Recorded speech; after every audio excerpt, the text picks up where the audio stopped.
भारत रत्न श्रद्धेय कर्पूरी ठाकुर जी की इस धरती पर अध्यक्ष के रूप में मैं पहली बार आया हूं। मैं इस धरती को नमन करता हूं। आप सब सुबह से हमारे आने के इंतजार में हैं और आपका यहाँ आने का बहुत बहुत धन्यवाद। चंद्रमणि बाबू जो कि जिलाध्यक्ष हैं,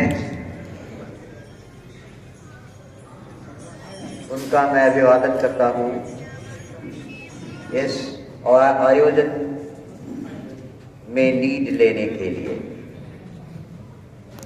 पटना से मेरे साथ आए हुए मेरे सीनियर सहयोगी श्री NP मंडल जी, श्री रामचंद्र राम जी, वसीम नैयर भाई, आप सब लोग जो मंच पर आसीन हैं और बहुत सारे लोग जो हमारे सामने हैं, उन सब का भी बहुत बहुत अभिवादन। मेरे आगे बहुत सारे लोगों ने बहुत तरह से जन सुराज और इसके अभियान के बारे में कहा है। मुझे मालूम है कि आप सबको जन सुराज के मूलभूत सिद्धांतों के बारे में पता है, मगर मैं कुछ बातें आपसे दोहराना चाहूंगा। जन सुराज पार्टी बिहार में बदलाव लाना चाहती है। जो बदलाव आना है उसकी रूपरेखा सबके सामने प्रशांत किशोर जी ने इतनी बार कहा है कि आप सबको वो कंठस्थ याद है। चाहे वो बच्चों का मुफ्त अच्छी शिक्षा के बारे में हो, युवाओं के रोजगार के बारे में हो, वृद्धावस्था पेंशन के बारे में हो, महिलाओं को रोजगार देने के लिए बैंकों से कर्ज देने की बात हो, या किसानों के लिए मजदूरों की व्यवस्था का इंतजाम हो। ये सब जन सुराज पार्टी बिहार में बदलाव लाने के सूत्र की तरह बताती है। लेकिन बिहार में बदलाव लाना एक ज्यादा ही मूलभूत बात खड़ी करती है। बिहार में मेरे ख्याल से दो मूलभूत परिवर्तन होने जरूरी हैं। सबसे पहला, भ्रष्टाचार को यहां से हटाना ही होगा, और दूसरा, कानून व्यवस्था को सही कर दें तो बहुत सारी समस्याएं खुद ही संभल जाएंगी। दोनों कहीं न कहीं एक दूसरे से रिलेटेड हैं, लेकिन इन सब की जड़ें मैं मानता हूं कि वो इस चुनाव से ही शुरू होती है। चुनाव में हर उम्मीदवार जीतने के लिए अगर 7-10 करोड़ रुपए लगाता है और उनमें से कोई विधायक बनता है, उनमें से कुछ मंत्री बन जाते हैं, तो उनका सबसे पहला एम क्या होता है? कैसे वो 7-10 करोड़ जो लगाए हैं उनको वापस लिया जाए। इतना ही नहीं, अगले चुनाव की में आसानी हो इसलिए 7-10 करोड़ और हो जाए, इसकी चिंता में लोग रह जाते हैं। नतीजा ये होता है कि हर विधायक, हर मंत्री, हर ठेकेदार से, हर सीनियर ऑफिसर से पैसे की डिमांड करता है। हर सीनियर ऑफिसर अपने जूनियर ऑफिसर से पैसे की डिमांड करता है, और अंत में यही कड़ी उस जगह खत्म होती है जहां हम और आप आम आदमी किसी भी सरकारी काम के लिए सरकारी दफ्तर जाए तो उसका कोई काम बिना पैसे दिए नहीं होता है। आप किसी थाने में रपट लिखाने जाएं तो आपका काम बिना पैसे दिए नहीं होता है। भ्रष्टाचार की जो ये शुरुआत होती है, इसके तार ऊपर से जुड़े हैं और उसका कारण है चुनाव। आप ध्यान दें, यही वो कारण है जिसके कारण प्रशांत किशोर जी कहते हैं कि हमारा उम्मीदवार अगर सही अंतःकरण, शुद्ध मस्तिष्क का होगा तो उसे चुनाव में ये पैसे देने की जरूरत नहीं पड़ेगी। हम उसे चुनाव लड़ाएंगे।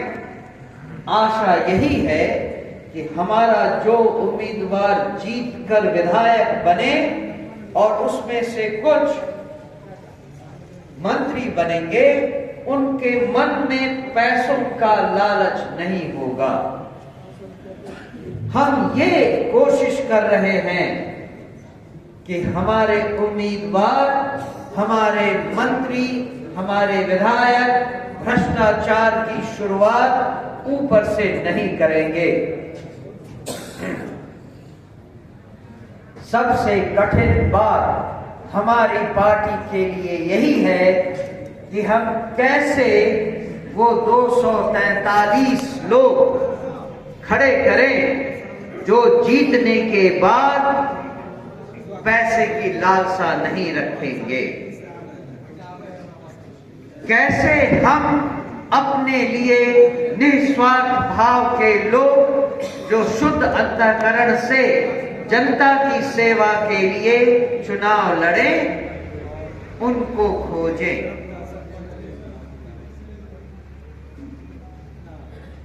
इस सभा की शुरुआत में हमने अपने पार्टी का एंथम गाया। कभी आपने ध्यान दिया कि उस एंथम में हम क्या कह रहे हैं?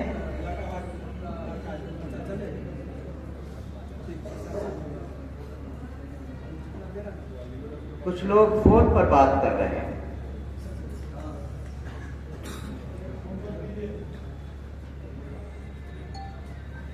ये एक नॉर्मल एटिकेट होना चाहिए।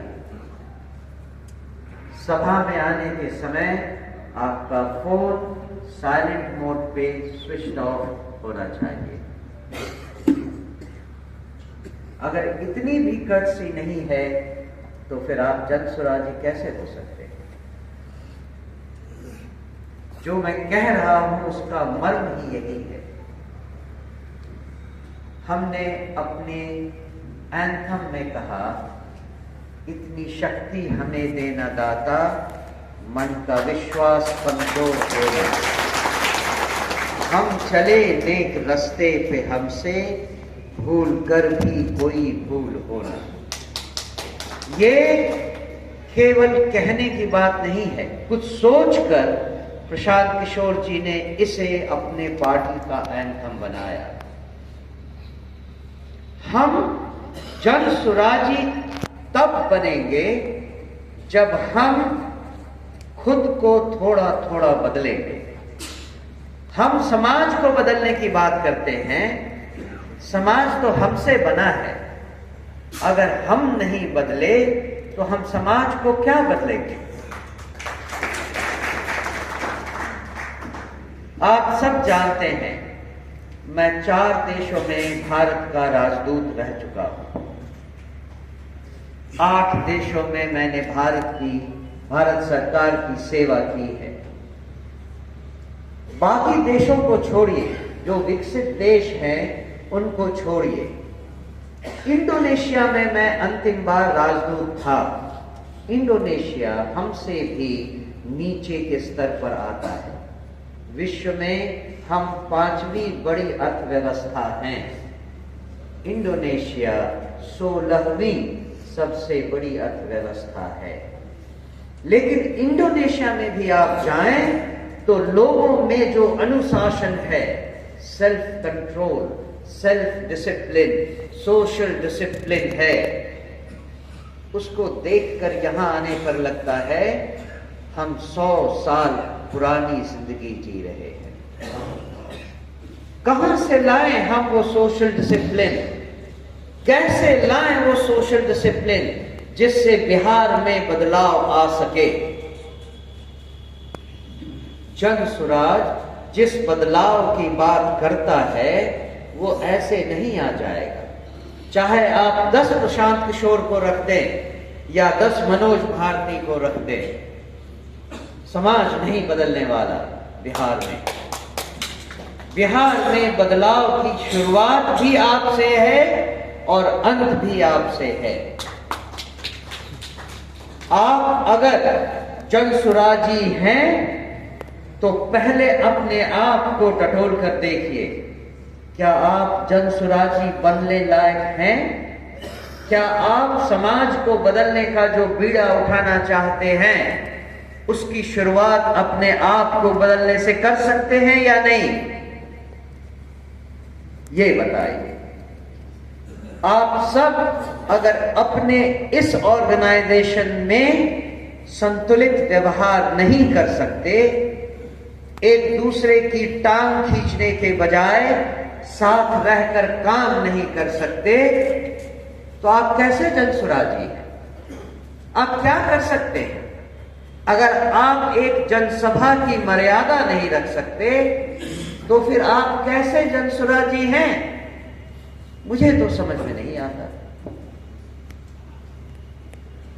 समस्तीपुर की धरती बड़े अग्रजों की धरती रही है, लेकिन अब ये समय है कि ये आपकी धरती ही बने। ये आपकी धरती तभी बनेगी जब आप बिहार को बदलने का बीड़ा उठाएं और अपने आप को बदलने की कोशिश शुरू करें।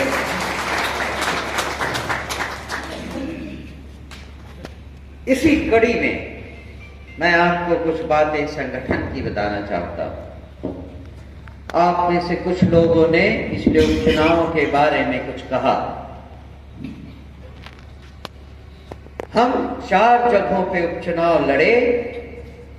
बहुत लोग कहते हैं कि हम हारे, लेकिन मुझे नहीं लगता है कि हम ये उपचुनाव हारे। इस उपचुनाव में हमने अपने आप को जाना, अपनी कमियों को पहचाना और उन कमियों को मानकर उसमें सुधार लाने की चेष्टा शुरू हो चुकी है।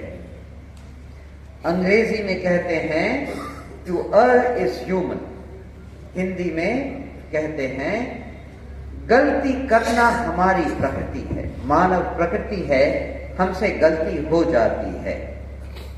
तो गलती करना प्रकृति है, गलती मानना संस्कृति है, लेकिन गलती सुधारना प्रगति है। तो हम इन 4 उपचुनाव में जो गलतियां हुई उन्हें मानते हैं और मानकर सुधारने की कोशिश में लगे हैं। उसी क्रम में मैं आपके बीच आया हूं। पहली गलती जो हम सुधारना चाहते हैं वो ये है कि उस उपचुनाव में हमने राजनीतिक दल होने के बदले राजनीतिक लीडर होने की भूमिका निभाने के बदले प्रोफेशनल टीम को ज्यादा महत्ता दी। जेएसपीटी और आईपैक ने जो संचालन किया उसके कारण जो हमें फायदे हुए उनका अलग रोल है, लेकिन जो हमें नुकसान हुआ उसको सही करने का समय आ गया है। इसीलिए मैं ये जिम्मेदारी आप सबको देता हूं। जो जहां पर संगठन से जुड़े नेता, पदाधिकारी, कर्मयोगी हैं, अब ये सारी जिम्मेदारी आपकी है। मैं जिला अध्यक्ष से शुरू करता हूं। जिला अध्यक्ष ये सोच लें कि आगे की कार्यवाही क्या होनी है, कैसे होनी है, उसके लिए कौन जिम्मेदारी लेगा, किसको पावर डेलीगेट करना है, किसको कौन सा काम सौंपना है, कौन सा काम करना है, इन सब की रूपरेखा भी आप तय करें और इसका एग्जीक्यूशन भी आपको करना है। कोई भी जेएसपीटी या आईपैक की बैसाखी लेकर चलने की जरूरत नहीं है। जेएसपीटी के लोग आपकी बातों को मानकर उस पर अमल करने के लिए यहां हैं, लेकिन राह दिखाने का काम आप लें, आपकी जिम्मेदारी होनी चाहिए। और यही संदेश अनुमंडल के पदाधिकारियों के लिए है, प्रखंड के पदाधिकारियों के लिए है और पंचायत के पदाधिकारियों के लिए है। आप सब इस बात के लिए जिम्मेदार हैं कि आप अपने क्षेत्र में क्या काम कर रहे हैं। इसमें सबसे पहला काम होगा, जो मुझे पता चला है, कि अगर जिले में 251 लोगों की कार्यकारिणी है तो सारे लोग एक्टिव नहीं हैं। बहुत सारे लोग तो शायद इस पार्टी में भी नहीं रहना चाहते। तो ये काम मैं आप सबको सौंपता हूं, हर लेवल पर। जिला अध्यक्ष इसकी जिम्मेदारी ले, अनुमंडल अध्यक्ष अपने एरिया की जिम्मेदारी ले, प्रखंड अध्यक्ष अपने प्रखंड की जिम्मेदारी ले और पंचायत के अध्यक्ष अपने पंचायत की जिम्मेदारी ले। अगले 7 दिन में आपके कार्यकारिणी में हर आदमी, हर महिला जन स्वराज की ब्रांडिंग दिखाए। अपने गाड़ी पर, अपने घर पर, अपने कार्यालय में, अपने दुकान पर, आप जहां हैं वहां पर जन स्वराज का झंडा, उसका लोगो, उसकी कोई भी चीज दिखनी चाहिए। सारे अध्यक्ष विभिन्न लेवल पे, सारे अध्यक्ष कल सुबह तक अपने मेंबर्स को व्हाट्सएप मैसेज कर दें कि 1 सप्ताह का समय है आपके पास। 1 सप्ताह के बाद जिन जिन लोगों ने ये ब्रांडिंग नहीं की है उनके खिलाफ कार्रवाई करने के लिए प्रदेश के अध्यक्ष को एक नोटिस भेजा जाएगा। हर आदमी, हर औरत 1 सप्ताह के भीतर जो कार्यकारिणी में है अपनी जगह पर ब्रांडिंग शुरू करे। ये एक निर्देश है जो प्रदेश की तरफ से आपके पास आया है। ये काम आपको करना है, कोई जेएसपीटी नहीं करेगा। आप पता करें कि आपके यहां कौन कार्यकारिणी सदस्य हैं और कौन अभी तक किसी ने अपना चेहरा नहीं दिखाया है। उसको एक मैसेज भेजें, 1 सप्ताह बाद पता करें कि क्या हुआ। जो नहीं करता है ऐसा, उसके खिलाफ उसकी रिपोर्ट आप मुझे सीधे भेजें। दूसरी गलती जो उपचुनाव में सामने आई, 11 नवंबर की शाम तक हम जानते थे कि हम हर गांव में, हर दरवाजे पर, हर परिवार के पास पहुंच चुके हैं। लेकिन 11 जनवरी की शाम से 11 नवंबर की शाम से 13 नवंबर की सुबह तक जब मतदान शुरू हुआ, आपको पता है कि क्या हुआ। लेकिन दूसरों की गलती से ज्यादा हम अपनी गलती पहले स्वीकार करें। हमारे जो बूथ लेवल के कर्मचारी थे वो न तो सही संख्या में थे, न सही तरह से ट्रेनिंग किए हुए थे। इस भूल को सुधारने का समय आ गया है। ये जिम्मेदारी मैं प्रदेश जिला अध्यक्ष के थ्रू सबसे पहले अपने पंचायत के कार्यकारिणी समिति को सौंपता हूं। मॉनिटरिंग का काम जिला अध्यक्ष करें और अनुमंडल के अध्यक्ष करें और प्रखंड के अध्यक्ष करें, लेकिन पंचायत अध्यक्ष और पंचायत कार्यकारिणी समिति इन सब के साथ मिलकर अपने अपने पंचायत में जितने बूथ हैं उनको आइडेंटिफाई करें और हर बूथ के लिए 10 युवा साथी को चुनें। 10 युवा साथियों में कम से कम 4 महिलाएं जरूर होनी चाहिए, क्योंकि जो पहुंच महिलाओं का है, किसी भी गांव में, किसी भी परिवार में, किसी भी घर के अंदर जाकर महिलाओं तक पहुंचने का, उसमें से हम में से कोई नहीं कर सकता। महिलाओं का जो रोल है उसे हम सबको मानना चाहिए और उसे तरजीह देने की जरूरत है।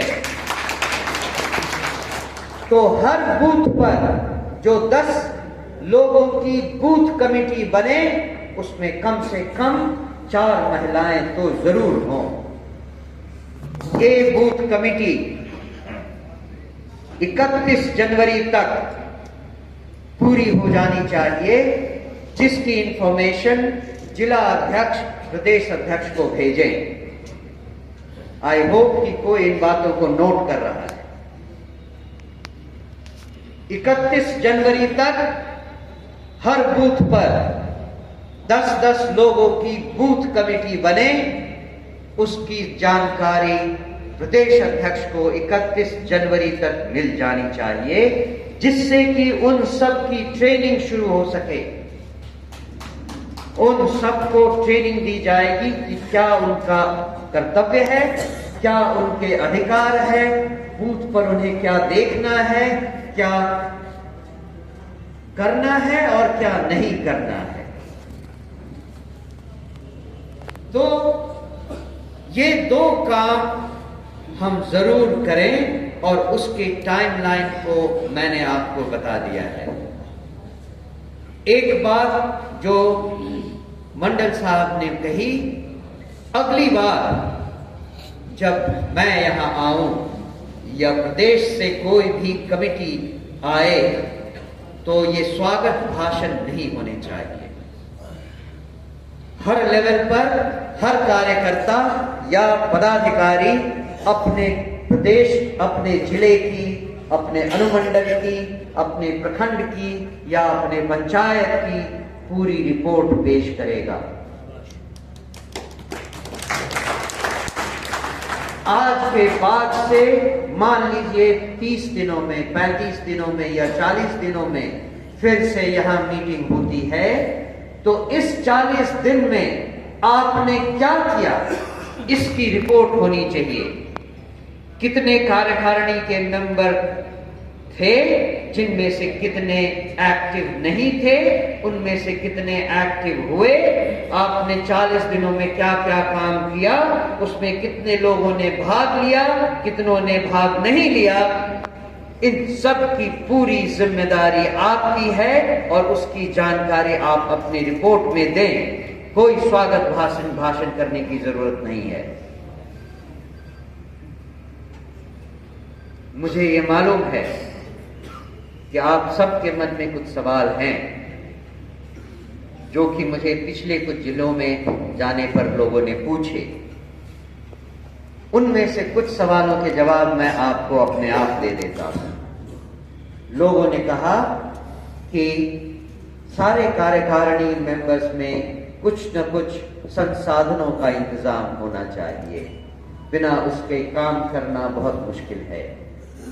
तो मैं ये आपको बता दूं कि ये निर्णय लिया जा चुका है कि जल्द ही हर जिले में जिला प्रमुख को, अनुमंडल प्रमुख को, प्रखंड प्रमुख को कुछ संसाधन उपलब्ध करवाए जाएंगे, जिनमें कुछ वाहन जरूर होंगे।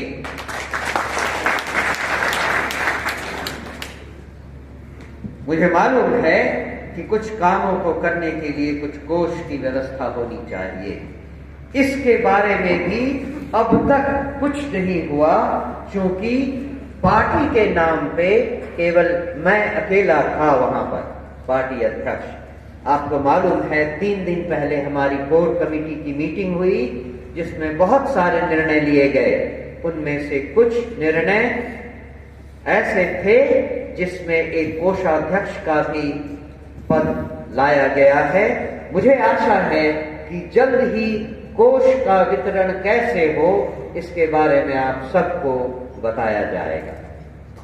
दूसरा सवाल जो था वो था कि हमारे पास पब्लिसिटी मटेरियल खत्म हो गए हैं, न झंडे हैं, न लोगो है, न कोई और मटेरियल है। ये बात सच है।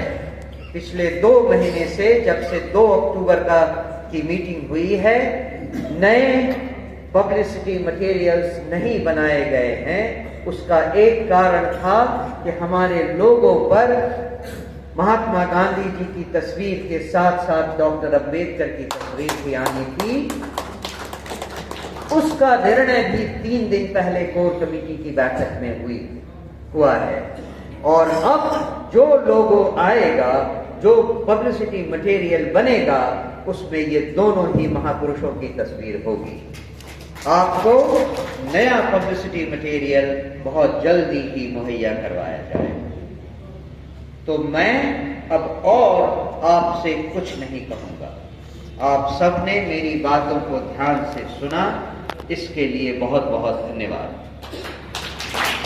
लेकिन मैं चाहता हूं आप में से जिन जिन को कोई सवाल पूछना है, आप में से जो कोई इफेक्टिव कमेंट करना चाहते हैं, मैं 5 ऐसे लोगों को ये मौका देना चाहता हूं। आप अपना सवाल करें, मैं यहां खड़े खड़े आपका जवाब देने को तैयार हूं।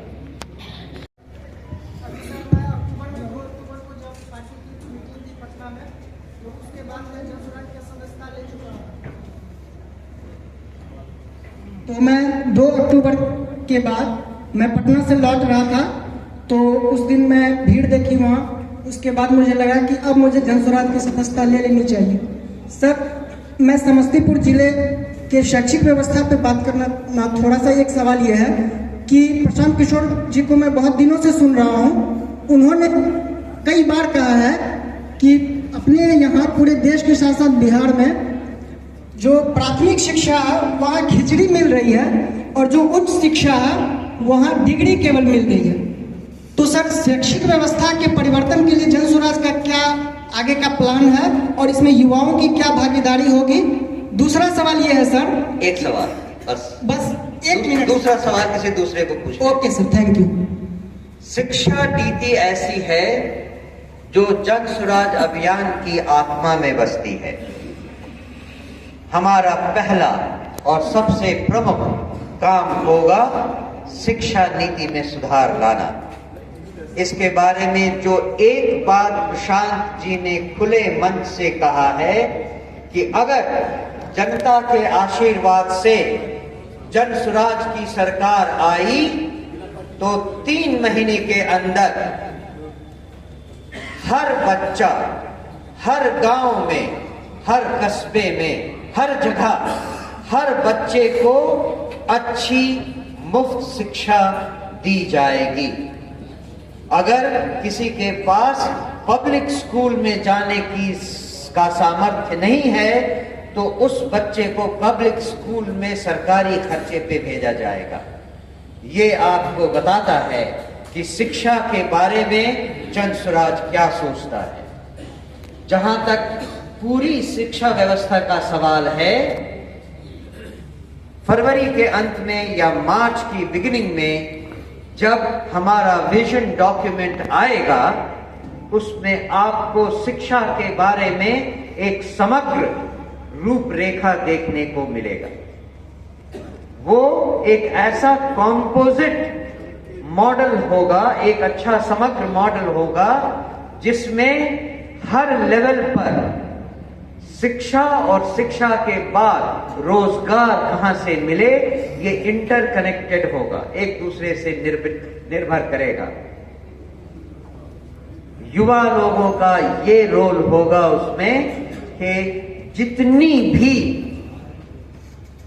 तैयारी होगी युवाओं को रोजगार के लिए तैयार करने के लिए, उन सब में हमारे युवा साथियों को जुड़ने का, काम करने का, खुद रोजगार पाने का मौका मिलेगा। वो जनसुराजी भी रहेंगे, रोजगार भी पाएंगे और दूसरों को रोजगार देने के लिए शिक्षा भी देंगे। दूसरा सवाल,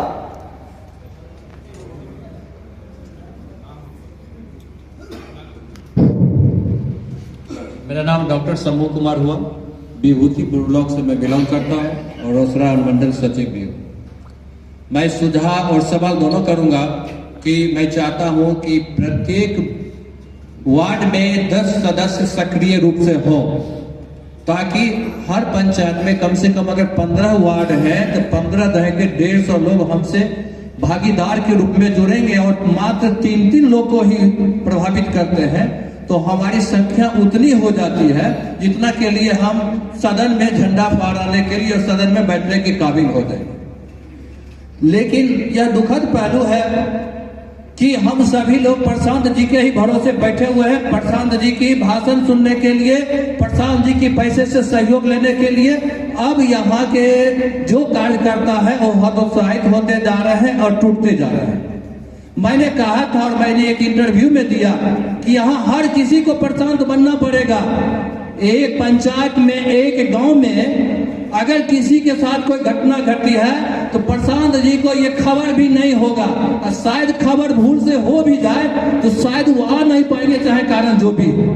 लेकिन हर पंचायत में, हर वार्ड में अगर एक प्रशांत खड़ा हो तो तत्क्षण हमें जिस तरह की सहयोग होगा करेंगे। आज दुखद पहलू है कि हमारे वरिष्ठ साथी हमें पहचान तक नहीं पाते हैं। आपने अभी कहा था 150 या 250 जो जिला कमेटी के अभियान समिति के सदस्य हैं, हमें कितने लोग पहचानते हैं और हम कितने को पहचानते हैं? मैं अंदर में झांक के तो देखूंगा, लेकिन यही झांकना तो अपने ऊपर वाले को भी है, जो सिर्फ शीर्ष पद पर बैठ करके डफली बजा लेंगे, बैठ करके एक सभा को संबोधित कर देंगे। इससे समाज में कोई संदेश सही नहीं जाने वाला है, एक गलत संदेश जा रहा है। हम सभी दलों से उठ करके, सभी दलों से अलग थलग होकर के काम करेंगे, तब होगा जनसुराज, और तभी जनसुराज की सत्ता मिलेगी। और नहीं तो ये अपना डफली, अपना राग हम बजाते रह जाएंगे और फिर वही होगा जो कहीं का निर्णय। समझ गए, थैंक यू। आपने बहुत महत्वपूर्ण बातें कही हैं और उन दोनों के बारे में ही लगभग मैंने पहले कहा है। आपने उसमें थोड़ा मॉडिफिकेशन किया है। आप वार्ड के लिए 10 लोग चाहते हैं, मैं हर बूथ के लिए 10 लोग चाहता हूं।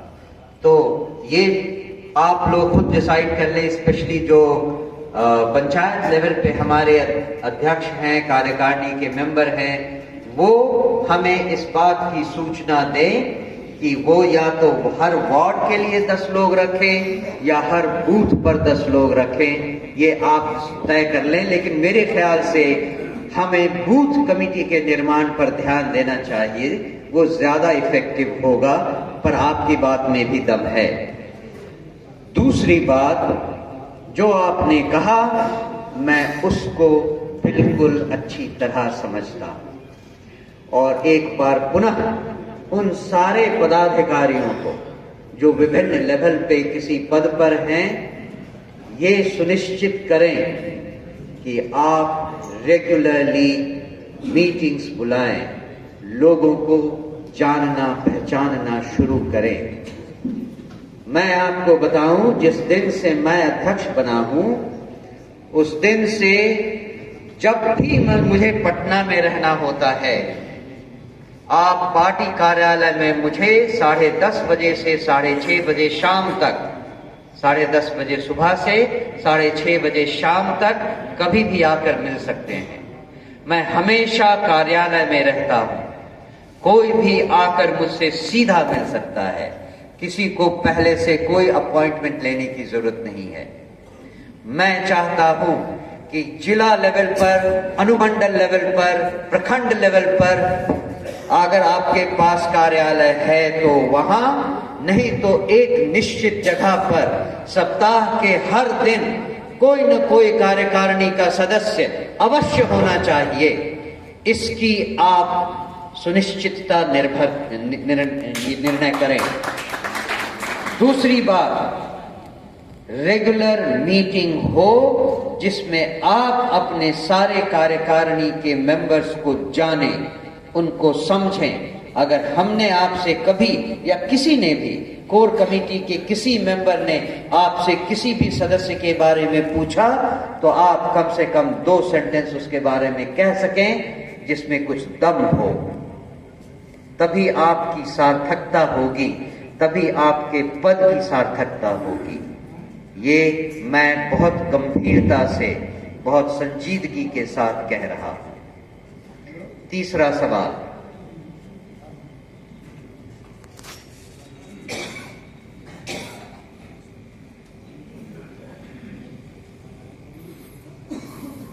सर मेरा सवाल सर वोटर लिस्ट से रिलेटेड है सर।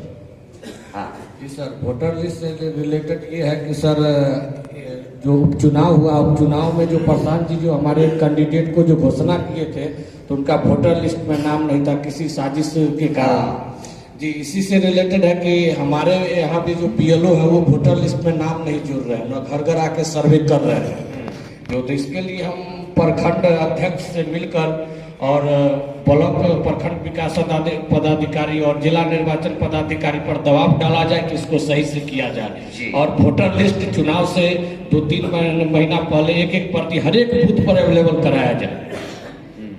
इससे हमें किनका नाम है नहीं, क्योंकि सर 2020 के चुनाव में हमारे घर से 2 अंकल का वोटर लिस्ट से डिलीट कर दिया गया। सवाल मैं समझ गया, समस्या भी समझ गया, धन्यवाद। ये बहुत इम्पोर्टेंट सवाल है और मैं चाहता हूं कि जो राजनीतिक नेता हमसे जुड़े हैं विभिन्न लेवल के, जिन्होंने वर्षों से राजनीति की हुई है, चाहे वो मुखिया के लेवल हो, पार्षद के लेवल पर हो या जिला लेवल पर हो, वो इस समस्या का समाधान निकालें। आप राजनीतिक क्षेत्र में बहुत समय से रह चुके हैं, आपकी जिम्मेदारी बनती है कि आप इन समस्याओं को पहले अपने हाथ में लें। ये तो पहली चीज होगी ना। वोटर में अगर कुछ लोगों का नाम नहीं है तो अब तो बहुत देर हो जाएगी अगर हमने और देर किया तो।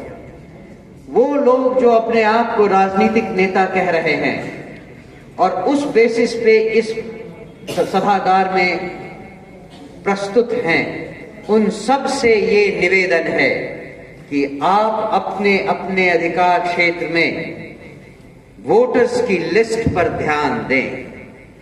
जो लोग वोटर लिस्ट में शामिल नहीं हैं, गलत ढंग से शामिल नहीं हैं, उसके लिए उचित कार्यवाही की जाए।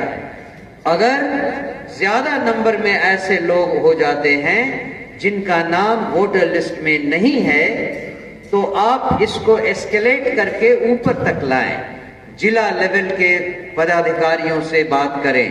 जिला लेवल के पदाधिकारी अगर इसमें कुछ नहीं कर पाते हैं तो फिर कोर कमेटी के मेंबर से आप बात करें। हमारे एमपी मंडल जी हैं जो कि बहुत बहुत गहरी पहुंच रखते हैं, चाहे वो राजनीतिक दल में हो या प्रशासन में हो। हमारे यहाँ बहुत सारे ऐसे लोग हैं, रामचंद्र राम जी हैं जो आपकी मदद कर सकते हैं। पहले समस्या को लोकल लेवल पर सुलझाने का काम आप राजनीतिक लीडर्स को देता हूं मैं, और अगर आपसे नहीं संभले तो आप इसे ऊपर तक ले आइए। सही है? चौथा सवाल। एक आदमी ऑलरेडी पूछ रहे हैं, ठीक है। मैं राजबली राय विभूतिपुर से युवा प्रखंड अध्यक्ष सर को नमस्कार करता हूं। साथ साथ मेरा सवाल है, सर के द्वारा भी बताया गया था भ्रष्टाचार के लिए, भ्रष्टाचार पर जो बातें कही गई, जो कहीं ना कहीं चुनाव के द्वारा ही उत्पन्न होती है ये भ्रष्टाचार। तो कैसे इस चुनाव के समय इस पर अंकुश लगाया जाए? क्या प्रारूप तैयार किया गया है पहले से या उस पर स्पष्ट किया जाए? सबसे अनुरोध है। एक्चुअली मैंने इस सवाल का जवाब तो दे दिया है, लेकिन मैं फिर से इसको थोड़ा संक्षेप में बता दूं। हमने पूरी दुनिया की जिम्मेदारी तो नहीं ली है ना, हम तो जन सुराज और जन सुराजी की जिम्मेदारी ले सकते हैं। इसीलिए प्रशांत किशोर जी बार बार कहते हैं कि अगर आप शुद्ध अंतःकरण से, निस्वार्थ भाव से जनता की सेवा के लिए आगे आना चाहते हैं तो आपको हम चुनाव लड़ाएंगे। आपको 7 करोड़ 10 करोड़ लगाने की जरूरत नहीं है। आपका जो सामर्थ्य है आप उतना काम करें, बाकी हम पर छोड़ दें। यही आशा है कि अगर हमारा उम्मीदवार जीतता है, विधायक बनता है, मंत्री बनता है या बनती है, तो उनके मन में कोई लालच नहीं होगा। भ्रष्टाचार की जो शुरुआत ऊपर से होती है वो शुरुआत हमारे उम्मीदवार, हमारे विधायक, हमारे मंत्री नहीं करें। हम केवल इतनी गारंटी तो ले सकते हैं ना। और अगर हमारे मंत्री भ्रष्टाचार रहित हुए तो हम वादा करते हैं हमारा पुलिस तंत्र भी भ्रष्टाचार रहित होगा। और उसके बाद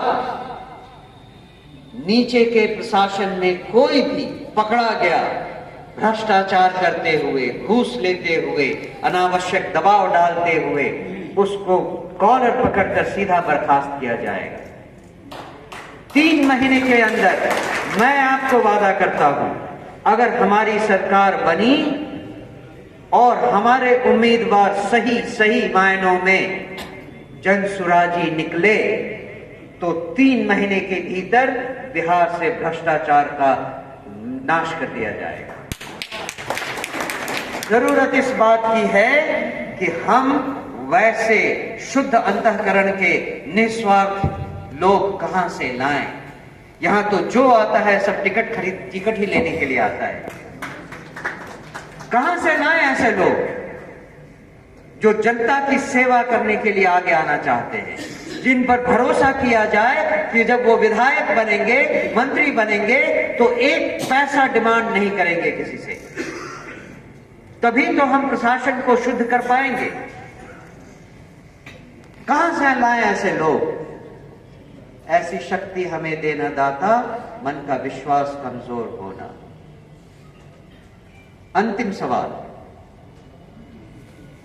माननीय अध्यक्ष जी, मैं राजीव कुमार पांडे, उजियारपुर प्रखंड संगठन महासचिव।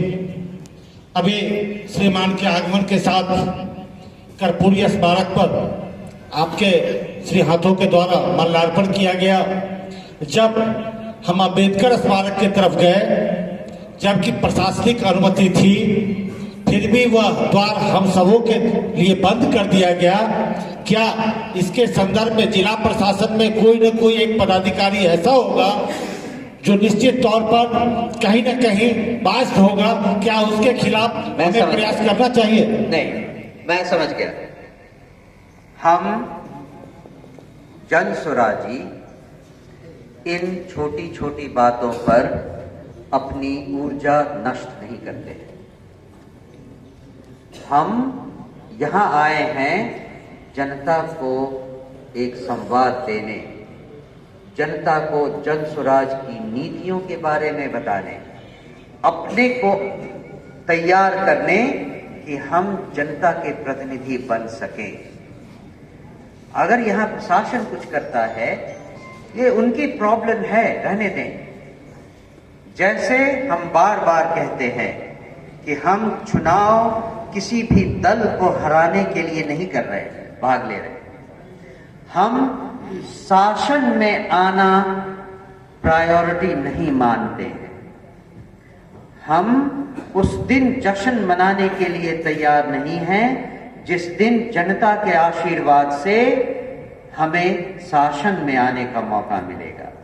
उस दिन हमारे कंधे उस जिम्मेदारी से झुके होने चाहिए जो जनता ने हमारे ऊपर डाला है।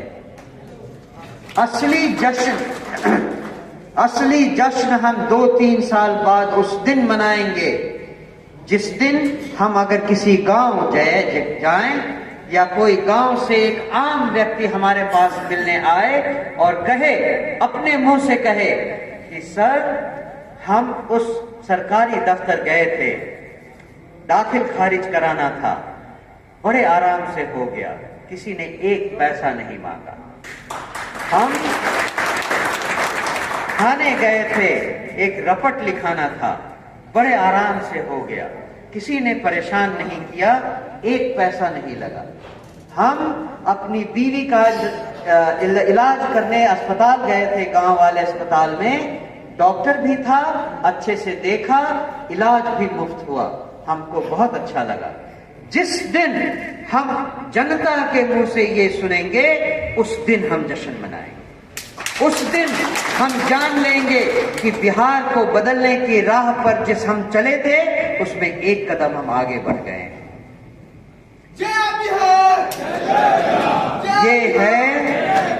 ये है जन सुराज का संकल्प, ये है जन सुराज का सपना, और इसी के लिए हम और आप काम कर रहे हैं। अगर हम इस रास्ते से भटक गए तो शासन में आने से क्या होगा?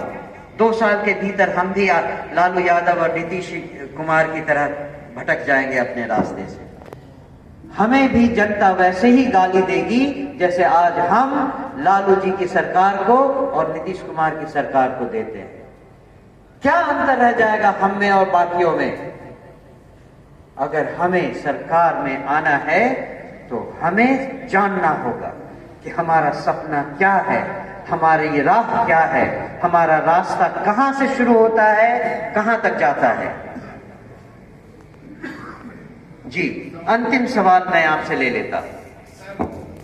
हमारे नौजवान आज बेकारी और बेरोजगारी से भटकाव की स्थिति में, हम और हमारी पार्टी यदि आम आवाम के आशीर्वाद से शासन और सत्ता प्राप्त की तो हम अपने युवाओं को कैसे सही दिशा में ला पाएंगे, बेहतर रोजगार दे पाएंगे। मुझे लगता है मैंने आपको ये अवसर देकर थोड़ी गलती कर दी। आप ये सवाल जो कर रहे हैं ये हमारे नीतियों से रिलेटेड नहीं है, पहली बात।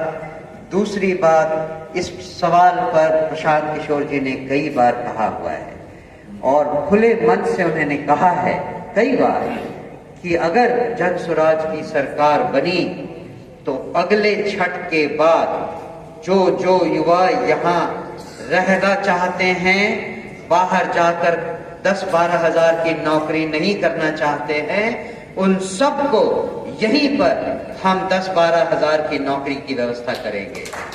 तो रोजगार तो हम देना कटिबद्ध है। ये सवाल आपकी तरफ से अभी आना मुनासिब नहीं था। तो अब हम ये सभा समाप्त करते हैं। जिनको मुझसे और कुछ सवाल करने हैं वो अभी जो हम थोड़ी देर यहाँ और हैं उसमें आपका स्वागत है। आप मुझसे बात करें, मैं आपके सवाल सुनूंगा और उसके जवाब भी दूंगा। लेकिन मेरे ख्याल से कोई सिंपल कमेंट करके अपना और हमारा समय बर्बाद नहीं कीजिए। जी, जो बातें हो चुकी हैं उन बातों पर फिर से सवाल या कमेंट करके प्लीज समय बर्बाद नहीं करें। बहुत बहुत धन्यवाद। एक बार फिर यहाँ हमारा स्वागत करने के लिए, मेरी बात सुनने के लिए बहुत बहुत शुक्रिया, धन्यवाद। मनोज भारती, जय बिहार। जन स्वराज का एक और ट्रेडिशन याद रखिए, किसी आदमी को लेकर कभी जय जयकार मत कीजिए।